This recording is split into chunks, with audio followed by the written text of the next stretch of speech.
So just real quick, just to go over some risk factors for these guys and the things that they're facing.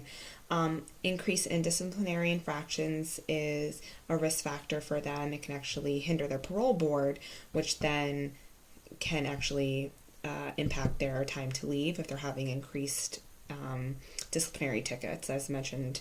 I mentioned a couple slides before.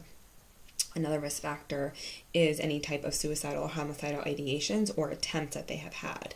This can also be a barrier to actually going back into the community. And when this happens, if they're having increased, their levels can change in prison, and ultimately they can be assigned a seriously mentally ill diagnosis if they actually are diagnosed with any type of mental health issue. If they're having multiple suicide attempts or homicide, or they're wanting to hurt other people, there's different things that go on. And this can actually hold them back from being released, which they'll be actually released to a hospital instead. Lack of education is another risk factor for these guys. Low socioeconomic status as well.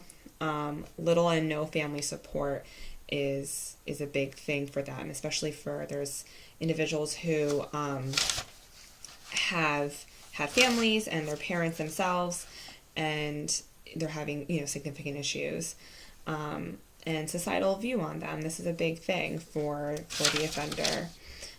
Protective factors is the quality of programming, the programs that are offered for them within the prison system, and also when they are released too, what they're taking advantage of. There is a lot of stuff in prison. It's just when it comes down to funding, and then also if they're taking the necessary steps to go into programming for themselves. Education, gym amenities also is another thing. Working out is self-care and helping with stress release. So this is another thing if they're utilizing the gym as well. Workforce, if they're working in prison, it shows that they're trying to make initiative, and then also trying to get these certificate programs completed to hopefully use when they're in the community. They're ready to actually get out there and do stuff for themselves.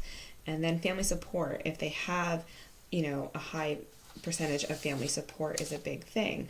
Family constructs are a pivotal factor for these guys. And many studies have examined the impact of family and environment and social structure in those on criminal activity. So it's really important to have that for them, especially as a protective factor. So we'll go on to the next slide then.